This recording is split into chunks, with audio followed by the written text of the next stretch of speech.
All right, everyone, welcome to the most exciting match of the season. Forget bat versus ball for a second. Tonight, the star player, the one making all the moves on the field, is physics itself. Let's get straight into it. I mean, just stop and think about it. You've got a fast bowler seaming in, a spinner delivering a crazy turning ball, and a batsman just launching that ball into the stands. What is the one invisible thing that connects all of that incredible action? Yep, the answer is just one simple word: force. It's the physical reason behind every single swing, every bit of spin, every boundary, and every time you see the stumps go flying. It is, without a doubt, the real man of the match. So what is it officially? Well, here's the textbook definition. You can think of force as the director behind the scenes. It's a thing that tells an object, hey, start moving, or stop moving, or change direction, or even, hey, change your shape. Now, this force can make things move in two main ways. First, you've got translational motion. Just picture hitting a perfect cover drive. That ball travels more or less in a straight line. Then there's rotational motion, like the spin a bowler puts on the ball in their hand. Simple enough, right? Let's keep building on that. All right, time to pad up and head into our first innings. This session is all about putting runs on the board, and we're going to learn how to do it using the power of something called torque and couples. First up to bat is the moment of force, but you probably know it by its cooler name, torque. This is the secret ingredient for any kind of turning effect.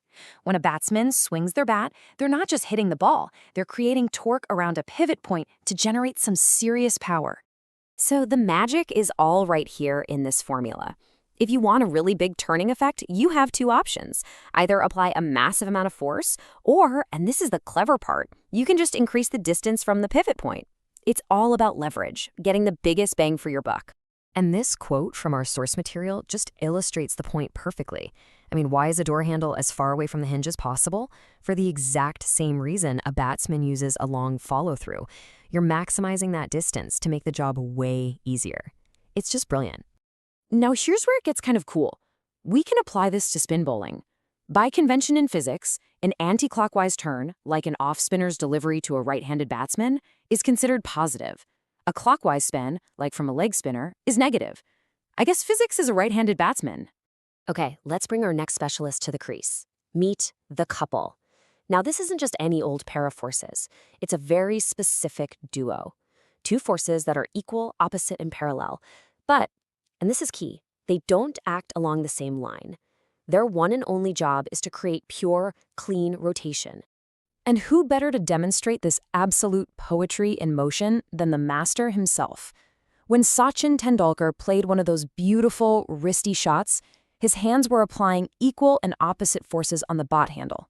That perfect, elegant rotation of the bat face, that was a couple in action, a masterclass in applied physics. Okay, we've got some runs on the board, now it's time for the second innings. We've got to be solid, we've got to be stable, we can't be moved. It's time to defend our wicket with the principles of equilibrium. So look, for anything to be truly, perfectly balanced in a state of equilibrium, it has to meet two conditions. These are non-negotiable. First, all the pushing and pulling forces have to cancel each other out completely, so there's no movement in a straight line. And second, all the turning forces, all the torques, also have to cancel out. No rotation. Both have to be zero. And equilibrium comes in two basic flavors. You've got static equilibrium, which is when something is completely still, not moving at all. Picture the stumps, just waiting for the match to start. Then you have dynamic equilibrium. This is when an object is moving, but it's at a constant velocity. No speeding up, no slowing down. Think of a ball, after it's been hit, traveling through the air at a steady speed. It's moving, sure, but it's balanced.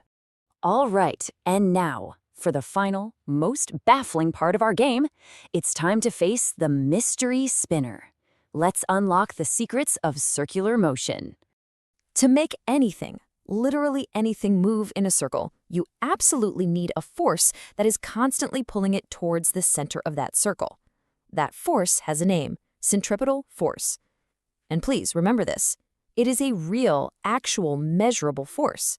Without it, you just can't have circular motion. And here's the perfect cricket example. A fielder on the boundary, right? They're whirling their arm around to get a powerful throw in. What's stopping the ball from just flying off into the crowd? It's the tension in their arm, their muscles. That tension is the centripetal force, pulling the ball in towards their shoulder, which is the center of the rotation. Now we come to the great debate, the thing that confuses almost everyone: centripetal versus centrifugal force. The key difference is right here. Centripetal is the real force pulling inward. Centrifugal is what you feel, that sensation of being pushed outward. But here's the kicker. It's not a real force. It's what we call fictitious. And this quote from our source material absolutely nails it. I couldn't say it better myself. Centrifugal force is basically just an illusion created by your own body's inertia. Your body wants to keep going in a straight line, but the centripetal force keeps pulling you into the curve. That feeling of being pushed out? It's just your brain trying to make sense of it all. It really is your confusion with the physics degree. Well, look at that. The main match is over, but the scores are tied. You know what that means? We're heading into a super over to test what we've learned. It's going to be a few quick-fire questions. Let's see if we can clinch the win. Okay, first ball of the super over coming right at you. What is the formula for the moment of a couple? Take a quick look at your options. Remember what a couple is, those two forces and the distance between them. And you've smashed it for 4. The correct answer is A, F times D. You just take one of the forces and multiply it by the perpendicular distance between the two of them. Great start. All right, next delivery. This one's a bit of a yorker, a numerical problem. A mechanic is using a 40-centimeter lever with 150 newtons of force. But let's say he only wants to use 50 newtons. How long does his new lever need to be? Think back to torque. Okay, let's break it down step by step. First, we figure out how much torque we actually need. That's 150 newtons times 0.4 meters, which gives us 60 newton meters. That's our target. Now we use our new, smaller force, which is 50 newtons. To get that same 60 newton meters of torque, what does the length L have to be? A little bit of math, and we find L has to be 1.2 meters. And that's it. We've won the match. You just use physics to solve a real problem. How's that for a finish?